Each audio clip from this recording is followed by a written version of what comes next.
Hi, first grade and families. This video is just going to have some important information that you guys might be wondering about, or some things that I just wanted to share with you. So, first things I wanted to go over just real quick the curriculums that we're using this year. So for math, we use Engage New York, and that is actually something that you can check online. You can go right into Google and type in Engage New York, and it'll bring you right to the website, and you can search a little bit on their website to look for family resources, tips and tricks for math, and other things like that. And if that's something you're interested in and you would like more guidance in how to use the Engage New York website, feel free to reach out to me and I can walk you through it. For phonics and writing, we use the Lucy Calkins curriculum. And the videos, because of COVID, they were provided. So that's why your students and you have not been seeing the Niagara Charter School teachers in those videos, but we do personally create the assignments and we assign the lessons that we think are appropriate for our students. And then for the EL module, we are an EL school, which means expeditionary learning. So every grade level has 3 EL modules a year. One in the beginning, one in the middle, and one in the end. And the first one that we are working on in first grade is tools and work. And that's probably, those are the lessons that your students have been watching and the activities they've been doing have been revolving around tools and work. Okay, so I wanted to talk a little bit about all the COVID-19 precautions that we're taking at Niagara Charter School, just so the virtual students and families know, along with those that have students coming into the building. So first things first, the students and the teachers wear masks all day. However, students are given mask breaks periodically throughout the day because, as we all know, it can be challenging to wear a mask for a long period of time. And we want the students to be able to have a big deep breaths and not be uncomfortable the entire day. So when appropriate, the teacher does give students mask breaks. And when mask breaks are given, they're always more than 6 feet or more apart from somebody else. We sanitize very frequently, the students and the teachers, and honestly, everybody in the building. Students are always 6 feet apart from each other, always. Materials and tables are cleaned multiple times throughout the day and thoroughly on Wednesdays. So every Monday, Tuesday, Thursday, Friday, things are constantly cleaned in the school. Maintenance is always walking around the building, cleaning doorknobs, wiping things down. And then even within, especially my classroom, we wipe the tables down multiple times throughout the day before students eat, after they eat, and then random times throughout the day. And we're not sharing materials right now, but if we were to share materials, they would be absolutely thoroughly cleaned in between. And then Wednesdays, the main reason why we don't go to school on Wednesdays for those hybrid students is so maintenance has an entire day to clean between the two cohorts. Even the school bathrooms have COVID-19 precautions. They have installed new touchless technology in the school bathrooms for the students and the staff. And also, the school bathrooms are limited for 2 people at a time. So students know if there's more than 2 or 3 students in a bathroom that they know to wait outside of the bathroom door until someone leaves and to give space while doing so.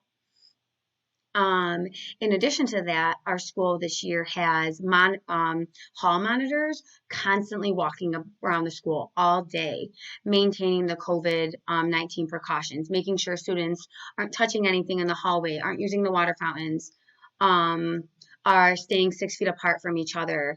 If a student gets confused about something, there's someone there that they can ask a question. And since I mentioned water fountains, because the water fountains are closed temporarily, students are given water bottles in the classroom when they would like some water. And then lastly, each classroom, which is super cool, has a new air purifier, which runs in the classroom all day. It's not distracting for the students, and it's just is constantly cleaning the air, which is awesome. So next topic is grading and attendance. So most of us know the attendance policy for right now, especially when we're virtual on some days and for the students that are all virtual. So for attendance, um, as long as work is completed before 4 p.m., then your child will be marked as present that day. If your child is supposed to come to school on Monday and they do not come to school on Monday, they will be marked as absent. They will not be able to make up their work online because they're supposed to be in school to learn the material. So as long as your work is completed before 4 p.m., then you will not be marked as absent, just kind of like a regular school day. And then for grading, so 5 week reports will be going out within the next few weeks, and the grading will be letter grades. So um, needs improvement, satisfactory, excellent, and things like that. And that's actually what we did in the spring too. So that'll look familiar to you. However, if students do have missing work, that will be added into the grading. That is why it's so important for students to be keeping up with their work so they don't fall behind, because then it can be hard to catch up. And also, if students are missing lessons and they could be missing important information within the curriculum that could help them, especially in math and ELA, because first grade and kindergarten are like the first grades that your child's in school. That's when this is the time where your children are learning their foundational skills that will follow them throughout every year in school. They're learning how to add and subtract now, and they're learning the best strategies to know how to do that, and they're going to use those strategies until they're older. So if they're missing lessons in math, it has the potential to influence them learning in the future. And same with phonics and writing. So just making sure that we're keeping up with our assignments, because any assignments that are not completed will be shown on the report card. And then lastly, communication. And I know most of you know this, the absolute best way to reach me is via Class Dojo. And this is because on Monday, Tuesday, Thursday, Friday, when I'm teaching all day with students in the classroom, it's very hard for me to check my email. It's very hard for me to answer the phone. However, my phone and my cell phone and my watch get a ping every single time I get a message on Dojo. So then I know to go check it. And I can check Classroom Dojo a little bit faster. So that is the best way to reach me. But if there is ever an emergency, you can call my classroom and leave a voicemail, and I'll call you most likely at the end of the day when my students leave for the day around 2 o'clock. Or you can email me too. And email I do also check at the end of the day. So that's that. If you have any questions, feel free to jump onto my open house link that is this evening, and that's where you can ask me any questions. That open house link will solely be for questions. I'm not providing any additional information than I have in this video unless you have a question, and then I will be there to answer you. And it can be questions about anything that I've talked about in this video or anything else.